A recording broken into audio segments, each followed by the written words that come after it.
তারেক সিদ্দিকীর উত্থান হয়েছিল সশস্ত্র বাহিনীতে শেখ হাসিনার ক্ষমতা নিরঙ্কুশ করার জন্য। সেজন্যই নিজের আত্মীয়কে সামরিক উপদেষ্টা বানিয়েছিলেন। অঘোষিতভাবে তিনি সশস্ত্র বাহিনীর নিয়ন্ত্রণ করতেন। কিন্তু আস্তে আস্তে তারেক সিদ্দিকী হয়ে ওঠেন মিস্টার 20%। শুধু সশস্ত্র বাহিনীর কেনাকাটা নয়, সব কেনাকাটাতেই তারেক সিদ্দিক হয়ে ওঠেন গুরুত্বপূর্ণ। যেহেতু তারেক সিদ্দিক আওয়ামী লীগের মাফিয়া অংশের প্রধান হয়ে উঠেছিলেন, গুম খুনের মাধ্যমে বিরোধী দলকে দমন করা, বিরোধী মতকে নিশ্চিহ্ন করে দেয়া, পৈশাচিক কায়দায় আয়নাঘরে নিয়ে গিয়ে বিরোধী পক্ষকে নির্যাতনের মাধ্যমে তিনি শেখ হাসিনার আস্থাভাজন ও বিশ্বস্ত হয়ে উঠেছিলেন। আর এই বিশ্বস্ততার সুযোগ নিয়ে তিনি দুর্নীতির জাল বিস্তার করেছিলেন সর্বব্যাপী।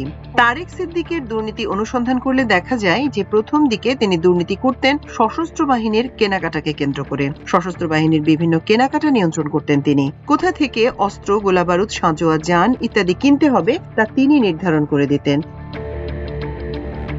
এসব কেনাকাটা যেন নির্বিঘ্নে প্রশ্নাতীতভাবে হয়, সেজন্য তিনি তার পছন্দের ব্যক্তিদের গুরুত্বপূর্ণ পদগুলিতে বসাতেন, যেন তারা তাকে সহযোগিতা করে। আর আস্তে আস্তে তার দুর্নীতির ব্যাপ্তি বাড়াতে শুরু করেন। দুর্নীতির ব্যাপ্তি বাড়িয়ে তিনি বিভিন্ন ধরনের বড় কেনাকাটার মধ্যে নিজেকে জড়িয়ে ফেলেন।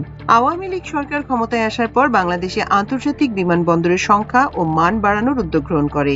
3টি আন্তর্জাতিক বিমানবন্দর উন্নয়ন প্রকল্প গ্রহণ করা হয়। এই উন্নয়ন প্রকল্প গ্রহণ ছিল তারেক সিদ্দিকের একটি ব্রেইন চাইল্ড। তারেক সিদ্দিকী আন্তর্জাতিক বিমানবন্দরের মাধ্যমে ব্যাপক অর্থ আত্মসাৎ করেছিলেন। অনুসন্ধানে দেখা যায় হযরত শাহজালাল আন্তর্জাতিক বিমানবন্দর, সিলেটের ওসমানী আন্তর্জাতিক বিমানবন্দর ও কক্সবাজার আন্তর্জাতিক বিমানবন্দরের উন্নয়ন প্রকল্পের দুর্নীতির মাধ্যমে তারেক সিদ্দিক প্রায় 812 কোটি টাকা আত্মসাৎ করেছেন। এ নিয়ে দুর্নীতি দমন কমিশন তারেক সিদ্দিক সহ 19 জনের বিরুদ্ধে 3টি পৃথক মামলা করে। সম্প্রতি দুর্নীতি দমন কমিশন এ বছরের 7 জানুয়ারি ঢাকা সমন্বিত জেলা কার্যালয় 1-এ এসব মামলা দায়ের করেছে।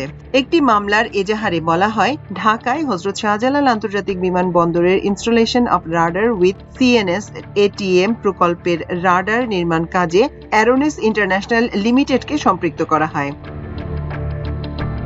এই প্রকল্পে থ্যালেস এলএএস, ফ্রান্স এসএএস নামে একটি কোম্পানির রাডার বসানো হয়। প্রতিষ্ঠানটির ব্যবস্থাপনা পরিচালক মাহবুবুল আলম সাবেক প্রধানমন্ত্রী শেখ হাসিনা সামরিক উপদেষ্টা তারেক আহমেদ সিদ্দিকের ঘনিষ্ঠ সহযোগী।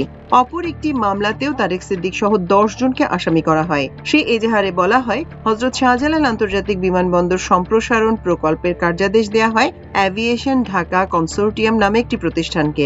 ওই কাজের সঙ্গেও অ্যারোনেস ইন্টারন্যাশনাল লিমিটেড সম্পৃক্ত বলে তথ্য পাওয়া যায়। বিধি লঙ্ঘন করে ওই প্রকল্পের 13,000 কোটি টাকার প্রাক্কালীন প্রকল্পের অর্থের পরিমাণ বাড়িয়ে 21,000 কোটি টাকার কার্যাদেশ দেয়া হয়। এই প্রকল্প থেকে 2,000 কোটি টাকা আত্মসাৎ করেছেন বলে তথ্য পাওয়া গেছে। অপরদিকে সিলেটের ওসমানী আন্তর্জাতিক বিমানবন্দরের সম্প্রসারণ কাজে স্থানীয় এজেন্ট হিসেবে বেআইনি সুবিধা নিয়ে ও দিয়ে অ্যারোনেস ইন্টারন্যাশনাল লিমিটেড কো-কন্ট্রাক্টর হয়ে কার্যাদেশ পেয়ে তা বাস্তবায়নে নিয়োজিত থাকে। অ্যারোনেস ইন্টারন্যাশনাল লিমিটেড দেশের বিমানবন্দরগুলোর কোনো প্রকল্পে সরাসরি, আবার কোনো প্রকল্পে বিদেশি কোম্পানির লোকাল এজেন্ট হয়ে কাজ করেছে।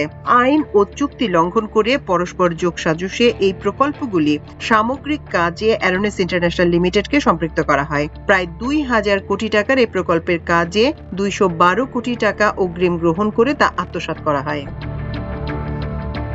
কক্সবাজার আন্তর্জাতিক বিমানবন্দরে টার্মিনাল নির্মাণ ও রানওয়ে নির্মাণ সংক্রান্ত প্রকল্পে 1,500 কোটি টাকার অনিয়ম হয়েছে বলে তথ্য পাওয়া গেছে। এক্ষেত্রে China civil engineering construction corporation নামে একটি চীনা কোম্পানিকে প্রকল্পের কার্যাদেশ দেওয়ার ক্ষেত্রে তারেক আহমেদ সিদ্দিক সহ আসামিরা পরস্পর সহযোগিতা করেন। জাতীয় পরিচয়পত্র থাকা নাগরিকদের তথ্য ভান্ডার ব্যবহার করে তারেক সিদ্দিক একাই হাতিয়ে নিয়েছেন প্রায় 400 কোটি টাকা। এই তথ্য ভান্ডারের নিয়ন্ত্রক টাইগার আইটি হলেও প্রতিষ্ঠানটির নেপথ্যে দুর্নীতিবাজ সাবেক প্রধানমন্ত্রী শেখ হাসিনার নিরাপত্তা উপদেষ্টা মেজর জেনারেল অবসরপ্রাপ্ত তারেক সিদ্দিক ছিলেন।